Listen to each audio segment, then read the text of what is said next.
But right now, I do want to take just a moment and I want to introduce our next guest. And I am very pleased and honored to have Dr. Xion Prem with us. She holds a doctorate in psychology with an emphasis on transpersonal. Her lifelong study and exploration in personal transformation through dance, dreams, art, yoga, and meditation have led her to various certifications. She has been presenting at international conferences and has been teaching and mentoring over 20 years in Europe, India, and the United States. She enjoys supporting peers and uplifting clients in becoming healers themselves. So I'd like to go ahead and bring up Dr. Xion Prem. Thank you so much for being with us. Thank you so much, Sheila. I really appreciate you setting up this conference and bringing us all together. It's a true honor to be here. As I really experience, as we come together, we actually create a grid on the planet. And that's what's really important right now. So if I tend to whisper at some point, please give me a sign, okay? Yes. Right now, I just really would like to invite everyone to come into your heart so we can rejoin in our hearts. So we can actually set that grid of light through our hearts, through compassion and unconditional love. So if you have gotten into your mind and started thinking about your own story, I invite you to come back into your heart. Just really feel the gratitude inside of yourself, compassion. If you have any difficulties, think about something you love or someone you love. Maybe a spot in nature. Yeah, there we are. Thank you.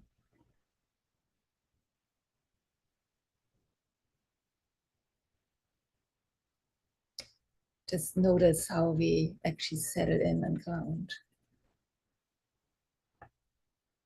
So I'm a walk-in, and it's the first time for me to actually speak about it publicly.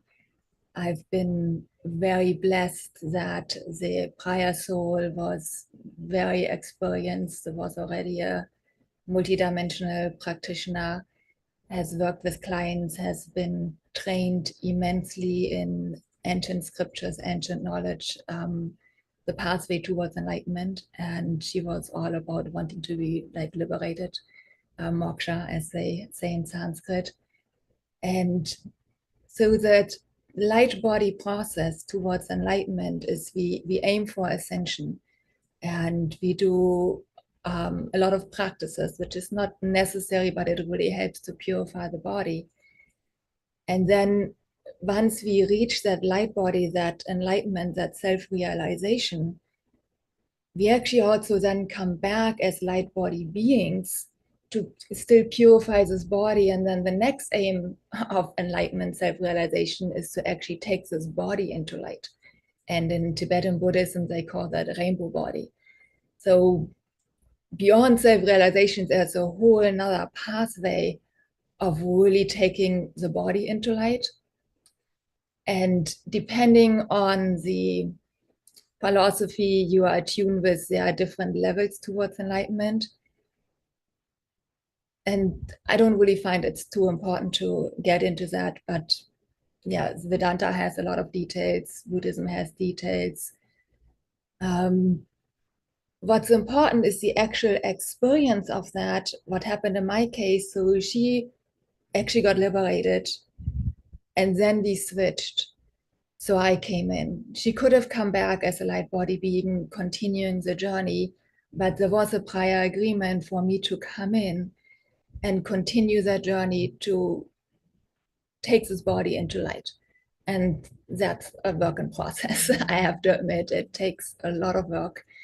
The advantage of me coming in as a different soul is I'm not identified with any of the trauma that happened in this body. So she had the challenge that she was a healer, she was helping people, she was teaching, and she had to heal this body from immense trauma, sexual trauma.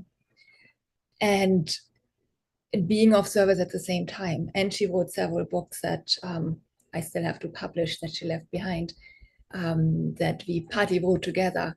In my rare case, we had a parallel time in body.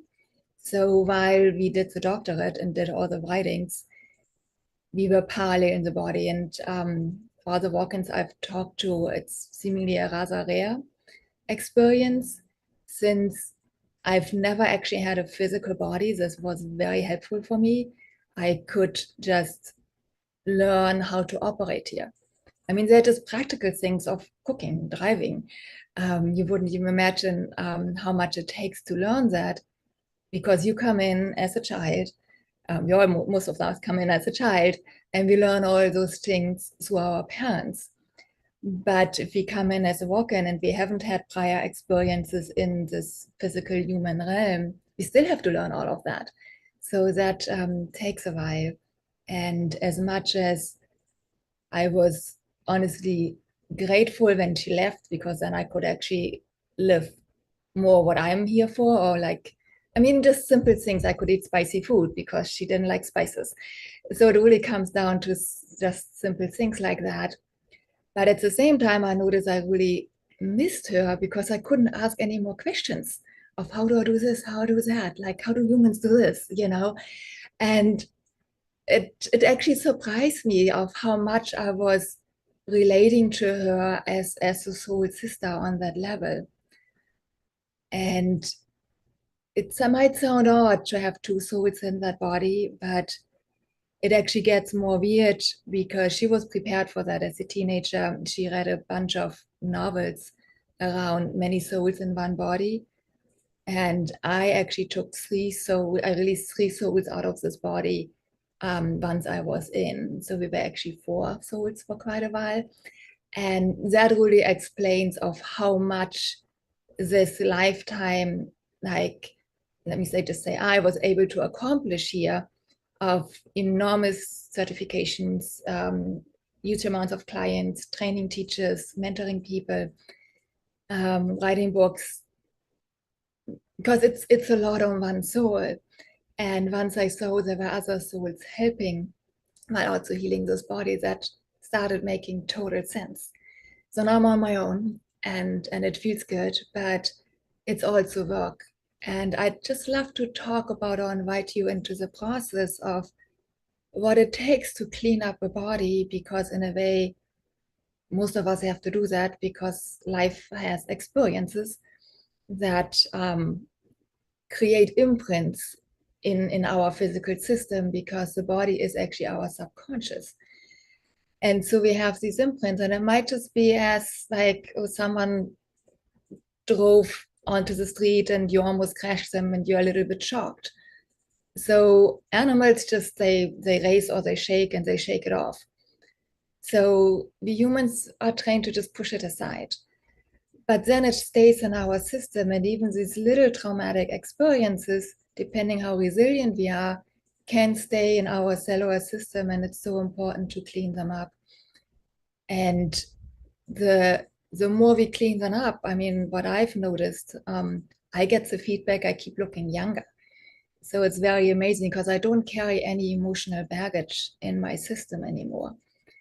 And I still discover surprises. I mean, just honestly, yesterday, I was in a group, and one of my colleagues went like, "Hey, what's really going on?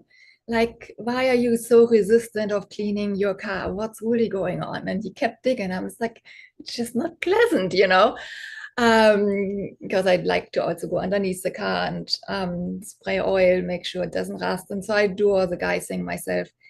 But I don't really like it. And so I pushed it ahead of me, and he kept digging and digging and digging until I finally went like, "Oh, because of my childhood, blah, blah." And I just went into tears and went, wow, I had no idea there was uh, like seeming traumatic experience in my system, because my parents didn't feed me food when I was hungry because we had set meal times. And something as simple like that turned out as, well, I've been pushing it, like I didn't want to clean my car. I mean, you wouldn't ever think that's related. But because of who I am, I can just go like, oh, that's fascinating. Let me cry the tears. Like I celebrate the release that's happening in the moment. And then 10 minutes later, it's done. So, but if my colleague hadn't been pushing me, I would have totally not gone there. So that's where we can help each other with like having sessions or being in groups, because we can kind of poke each other in these ways of like, hey, what's really going on? What's standing behind it? Because meditation practices and movement practice are amazing, and I highly recommend them. But if we actually are with one another, one on one or in groups, we can actually support holding a field for another. And then these things can come up safely and we can release them. So, personally, I'm a huge fan of giving and receiving sessions still. I mean, I still am in my mentoring support groups for my own evolution, or rather, not my own, but for the evolution of this body. Because if I really want to take the body into mere light, it's going to be a process, and it's going to be like that until I can actually walk through a wall like the ancient yogis did, when I'm just really light and I'm so sustained in my light body experience that I know there is no matter. And as far as I know there is no matter, still at this point, I mean, I hit my toe against the table and it hurts. So it's going to take a process to purify the system enough until this body really can become light and we can walk on earth in this dimension as light body beings. When we have purified the system enough, and then miracles like that can happen, like walking through a wall. But I'm not there yet, or this body isn't there yet. And at the same time, I'm very aware of who I am as a light body being in this realm. And I can do this process with the awareness without being attached to it. I'm just going to pause here because that's been a lot of information. And let's just recenter back into the heart and back into compassion. And even though I'm aiming for that rainbow light body, at the same time, it's not really important. And so that there's this paradox of not being special as being a walking, or being special with different capacities, because that again would create an identity. It would enforce a personality. If we really want to walk towards enlightenment, we need to get out of all of our attachments and all of our identities, including the identity of being a walk-in, which doesn't mean I wouldn't be talking about it, because I mean, I'm also still a woman, I'm in a female body, but I'm not identified really with being a woman. So there's this very slight difference of knowing who you are, or knowing what I'm projecting outwards as we are interacting and interfacing, and at the same time not being identified or being attached to it. So the Yoga Sutras of Patanjali and the ancient scriptures, they really talk about the detachment process. Can be detached more and more and focus on the breath, and then become the breath, and then realizing the thoughts that move through our mind are actually not our thoughts. And then beyond that, you realize, oh, there is actually no personal mind. There's a collective mind, and then there are collective thoughts moving through the collective mind, and then we attach to it and think like, oh, it's mine, and this is who I am. So that's where the identification process starts, and the consensus reality kicks in. And so suddenly we are in this consensus reality of, oh yeah, I am a woman and this is who I am, and don't ask me to change because I've always been like that. And we get defensive and we start like feeling like shame, and we blame each other. And that's really unhealthy. The colleague before talked about forgiveness, and that starts within. Can I forgive myself to ever have gotten into any uncomfortable situation? So there's forgiving the other, especially if you've gotten through traumatic experiences, and you've gotten into like an identity of, oh, I've been a victim. Can you forgive the other, but also can I forgive myself of okay, I happen to get into that experience on a karmic level. And then beyond that, beyond forgiveness, there's that gratitude. Can I actually develop a level of gratitude from that meta perspective of multi-incarnate lifetimes? Oh, this happened because there was a learning process here. And we never really know why things are happening. And at the end, it's all a learning process. It's all here for us to wake up and to wake up back to love, to compassion, to that unconditional existence of oneness and unconditional love. And I know questions are set for the end, but since I've talked a lot, I would invite questions. Sheila, is there any questions that are up to now? Here, just a moment. Says, could you please share with us the steps for how we can clear on a cellular level? Yes. So it's not done in an hour, I have to admit, but you have to be willing to invite emotions, as uncomfortable as they might be. And you also have to be willing to invite past memories to pop back up. And if memories have been very severe, I really would honor having someone hold the space for you. So you're not drowning in the experience, but it can actually move like up and out, because we don't want it to circulate. What often happens in like typical therapy, we circulate the whole trauma because we keep talking about the same thing. What we want is that the memories come up and then release them back to the light. So if someone can hold space for you in that way, that's going to be way more powerful, because then it's actually done. And often it comes in steps. So where you have like one angle of a memory or another angle of a memory. And whenever the soul feels safe and held in love, so often in a very loving relationship, these memories come up because there's love, because then the soul knows, oh, I'm held in a loving field. So if you can be held in a loving field, that would be fortunate. And then let's just do a light body practice on a more energetic level. So I invite you to come back into your heart and just feel that compassion for yourself, remembering something you love or someone.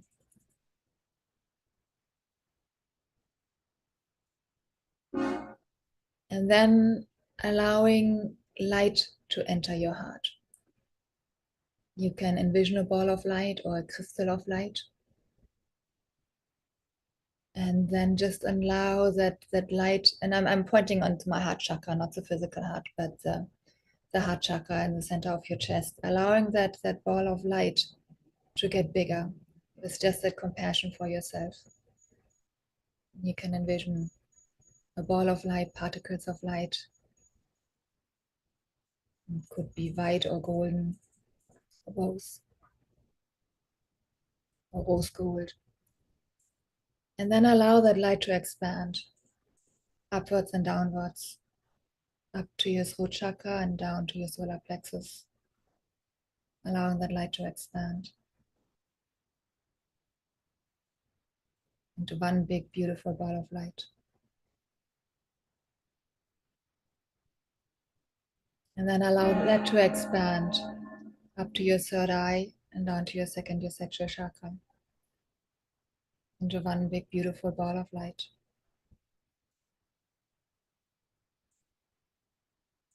All the way up and down, or one big crystal of light.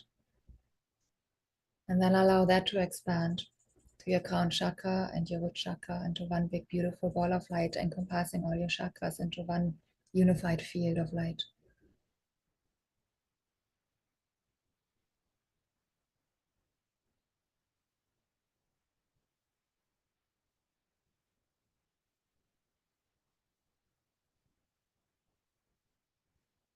Open your third eye and allow the beings that surround you right now to place a crystal into your third eye, an etheric crystal. And if you don't want to keep it, it'll vanish later on. But you can allow that etheric crystal into your third eye, activating your pineal gland,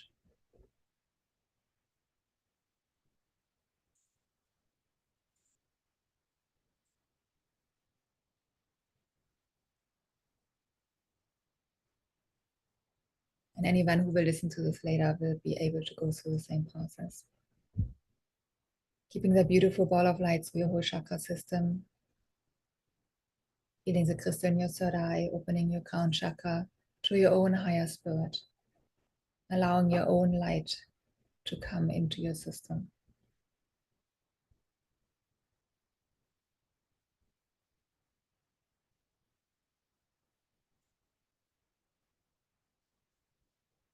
And then move upwards to the chakras above your head by moving down through your legs,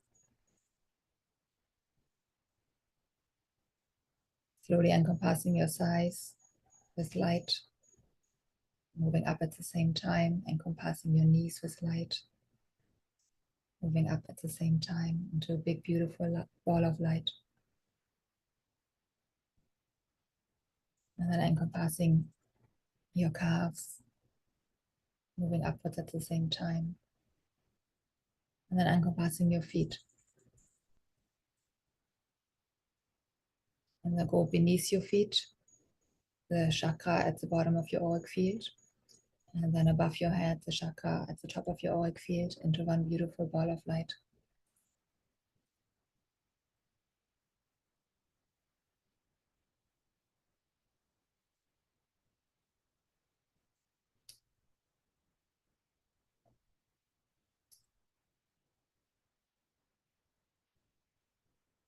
Underneath your auric field, I invite you to not actually link into the earth, especially for those of you who are walk-ins,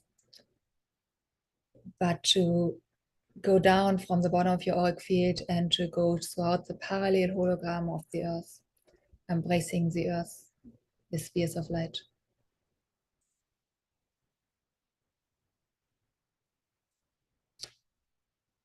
For those of you who are not walk-ins, it might be useful to actually also have lines of light go down from your feet, as well as from your root chakra into the center of the earth. And you want to go deep enough to bypass anything that's happening on the planet to really connect to the energy of Earth itself, Mother Gaia.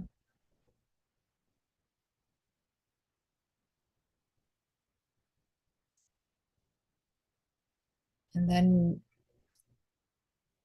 beneath your tailbone, there's another chakra, it's the Omega chakra. You take that upwards, all the way through your spine, and then through your Alpha chakra into the top of your auric field and through your own higher spirit. And you ground yourself into your own higher spirit all the way back to source.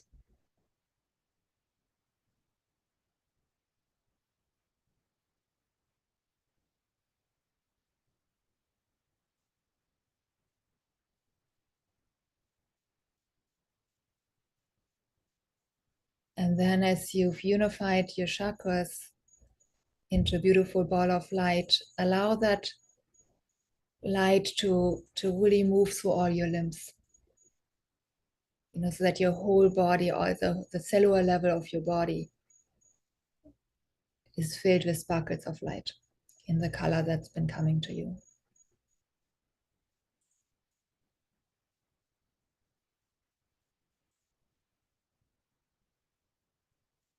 Yeah, all the way down to your toes and through your hair.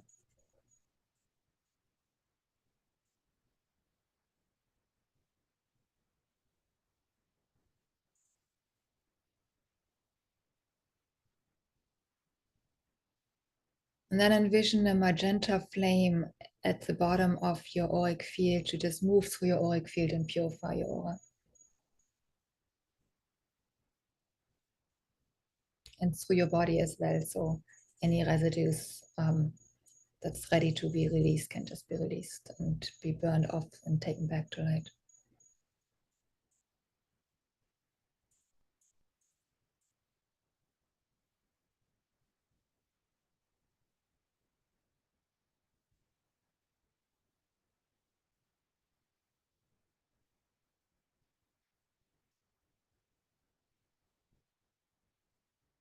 Yeah, so thank you for practicing with me.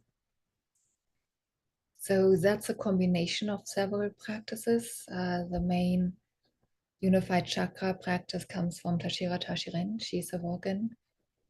It's printed in the book, What is Light Body?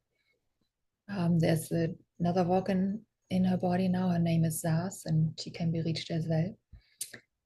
And you can contact me or the Awakening Contest Network if you like the link to that. And then I've added practices I have from the Vedantic tradition, as well as practices that I have from the Xion star system. The third eye crystal is from the Xion star system. And then I also do work a lot with the Andromedan emissaries of light and the Pleiadian emissaries of light. So this has been a combination of practices. And you can do the whole practice. This will be recorded, will be out on YouTube and on the app and the website. Or you can also guide your own inner spirit if you're guided to be more detailed in some ways, or go shorter if you don't have time. So feel free to adjust it as needed. As I like to say, as on the go. I don't think there's any excuse not to meditate or have a practice every day. But if I only have 5 minutes, I do a 5-minute practice. If I have an hour, I do an hour practice, but I don't skip it. And that's the important part. So if we can purify our body, our cellular system on a daily basis, that's really useful. Because our bodies just hold a lot, and the older we get, the more we actually tend to stack up. So that's a good thing. But then also the planet is holding a lot, because I live in Hawaii, next door to Maui, what happened. And it was super, super intense. I felt the fear that was there. I felt all the souls leaving. I assisted with guiding them out. And so my system could feel what was happening in the field, so I picked up on the trauma. So I had to constantly kind of keep clearing my own system, because I also tend to take on karma, admittedly, and burn it through, as well as protect myself, but then also assist others. So as all these things are happening on the planet, the more these practices are important, because it just going into the grocery store can just sometimes be overwhelming and a lot, because there are so many thoughts floating around and people holding their own worries. So we tend to pick up on that because we are sensitive, and so it's, besides putting up a protection, it's also good, like, oh, let's run the violet or magenta flame through my system again, because it's not mine in the first place. I had it during the pandemic. In the beginning, I would go to a drugstore just because I needed a hair tie or something, and suddenly I started coughing. I'm like, well, this is weird. Why do I have this throat thing going on? And then I noticed, like, someone in the aisle next to me is like, oh, they really have a cough going on. It must be their field. And I just picked up on that. And so I left the store, cleared my system, and it was gone. So I have that sensitivity, and some of you might too. And originally I always thought, like, oh, it's mine and I have to dig and do the inner emotional work, and now I'm more like, no, it's not mine. Like, the first thought I have, like, it's not mine, let's clear it out. And if I just can't clear it out instantly, okay, then I have to dig in what's going on or what's the holding pattern. But as this planet gets denser and denser and more emotions are coming to the surface, it gets more and more important to keep anchoring yourself in light, to both clear out the past as well as constant worries that are happening. And the more we watch the news, the more we might pick up on all the worries that are all around us. So it's good to clear them out and no, it's not mine, it's not mine. Let that go. Okay, so I see the next speaker coming up. So do I have now 15 more minutes or?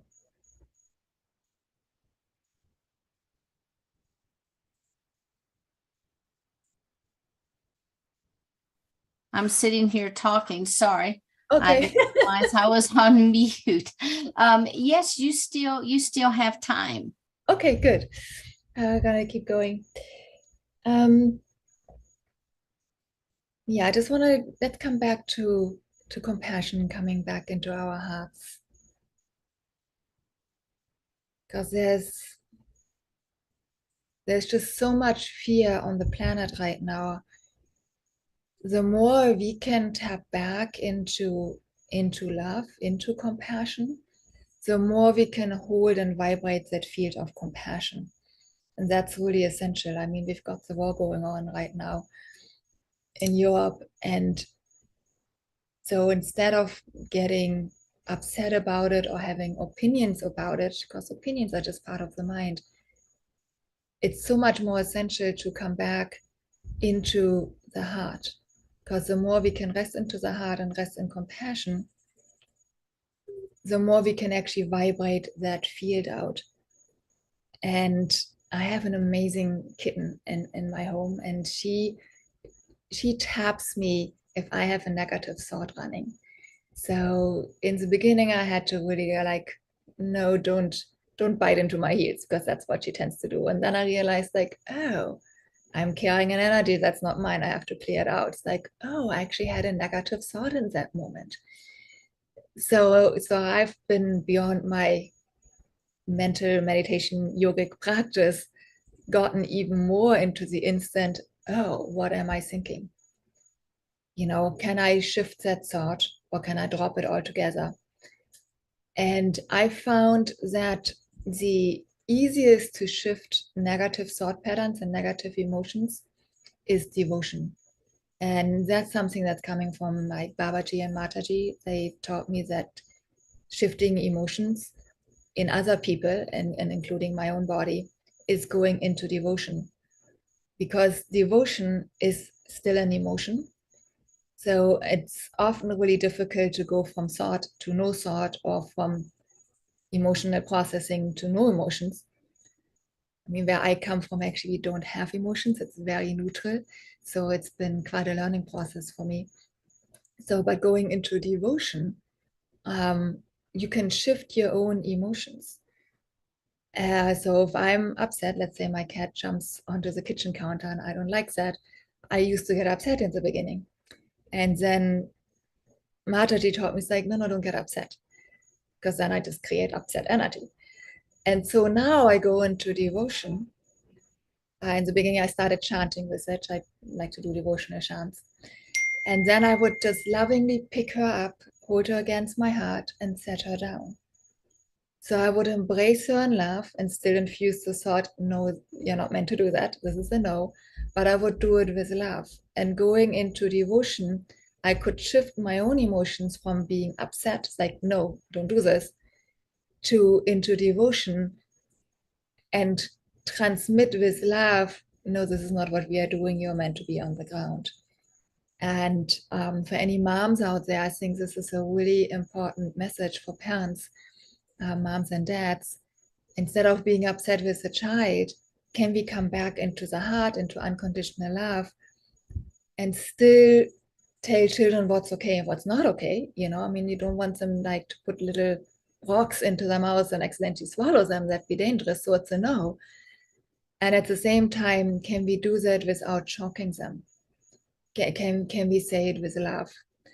And so shifting from a fear moment or an upset moment or an overwhelm moment, like doing dishes used to be an overwhelm moment for me. And especially if you have children, you can be easily overwhelmed. It's a lot. I mean, it's a lot to have a household and a job and children. But going into devotion and chanting is very, very useful tool, or having devotional chants in the background. You can actually shift into devotion, and then you can lovingly get the message across and lovingly show physically what they're meant to do, and give a positive example through your own embodiment. And it's so important, because the children that are coming in now are the children that are here to save the planet. They are amazing beings of light coming in. They're amazing walk-ins coming in, beings of light, but they're also amazing children being born. So we don't want to offset them with our social dilemma of what we think this is right and this is wrong. Let them blossom. And the more we can lovingly tell them, okay, this is unhealthy, this is dangerous, and this is a good way to be, the more they can actually do their mission on earth, which is anchoring light and love. And I've noticed, like coming back to my cat, she also jumps onto the dinner table, and I used to go like, no. And then I realized that's a social convention. There's nothing wrong with her being on the dinner table if it's just me sitting there, because she doesn't know the difference with this table or that table. You know, it's just a piece of wood that's there and she's jumping on it.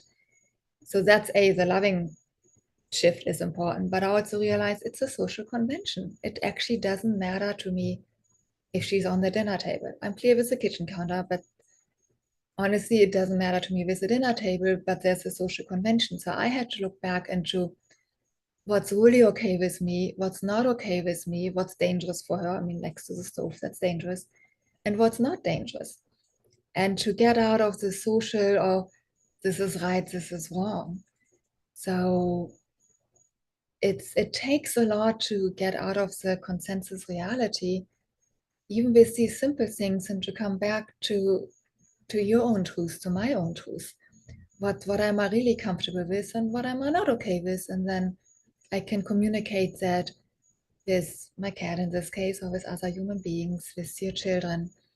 It's so essential to come back to our own truth and then to communicate it in a loving way. Because we do have things that we are like minefields, you know, we are not comfortable with it, even though it doesn't really matter. And so we have to communicate that. And then there are other things that, okay, it's really practical to drive on in the west, on the right side of the street for not causing any accidents. So there's a useful agreement. But then there are other useful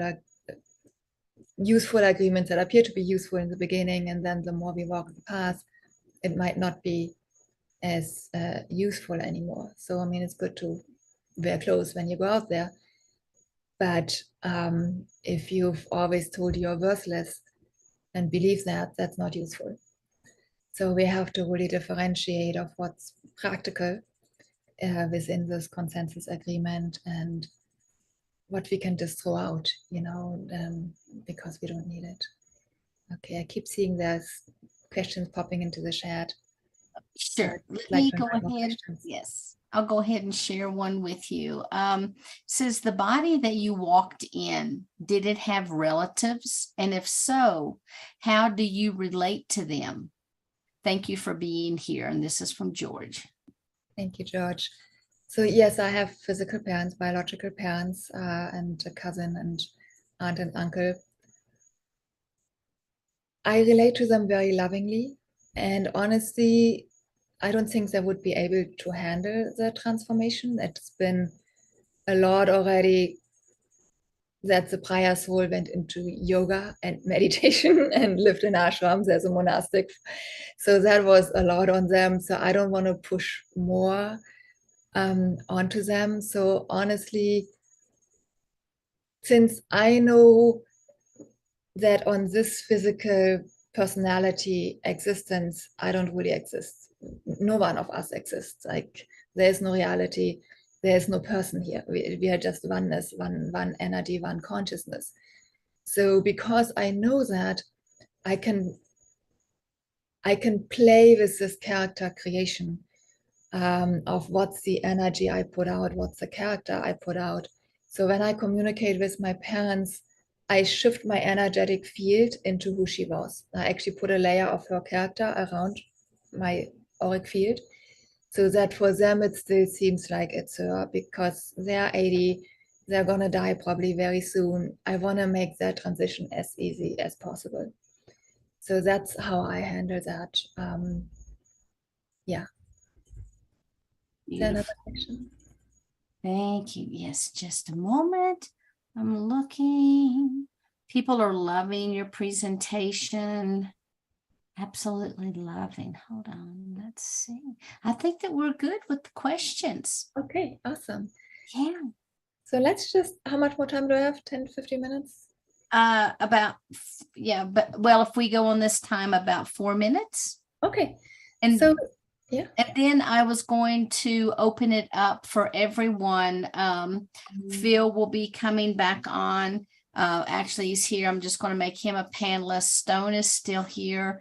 And so we'll just open up for a few more general questions from the audience. So thank you for taking us into this space. Yeah, so for now, I invite you to come back into your heart. Let's just get out of the mind again and back into your heart center.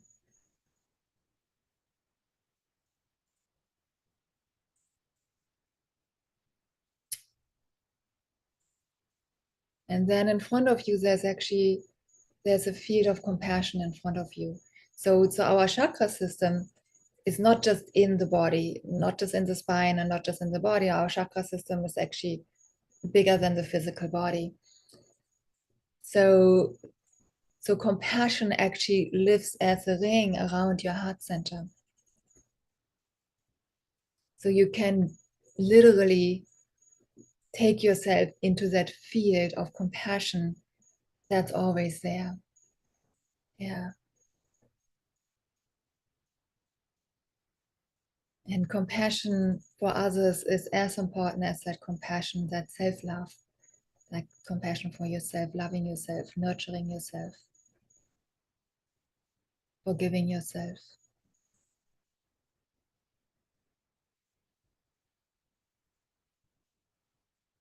Feeling that field of love that we are right now creating.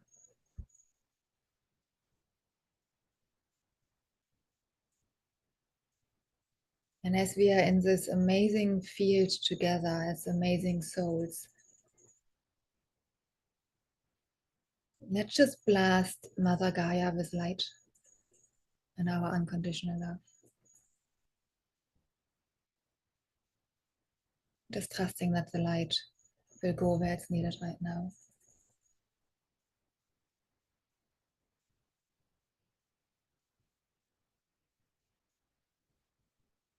We are really strong together.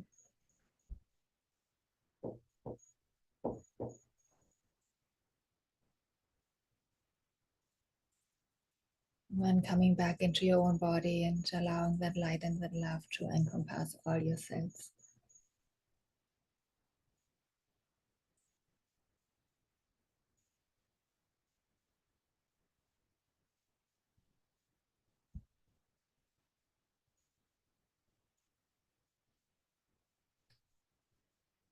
So thank you for embarking on this journey with me.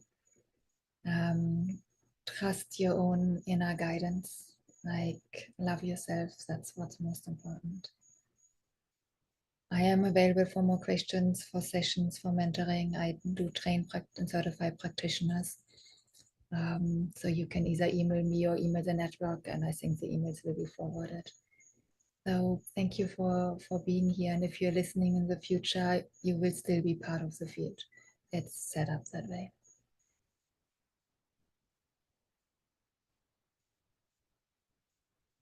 Could you please share your website with everyone? Yeah, so I have two. One is on my name, xianprem.com. The other one is CFit Psychology. That's CFIT, like live the way you see fit, psychology.com. Beautiful. Thank you so much. And if you could put that in the chat so people could also copy that. And thank you so much for bringing forward so much compassion and allowing us this space to drop in as you were providing this other information to us. I really appreciate it. And if you could stick around, we're going to go ahead and I'm going to bring everyone up. Thank you, Sheila. Yes, thank you so much. And here we go. And I'm going to, if anyone has a question, if you want to just raise your hand, I'll acknowledge you and you can just ask your question. So do you have any additional question for any of our panelists?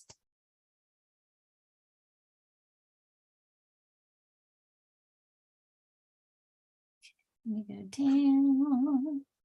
Oh, there was one thing, George was wondering if you could explain the word compassion as if you would speak to a 4-year-old child, Xion.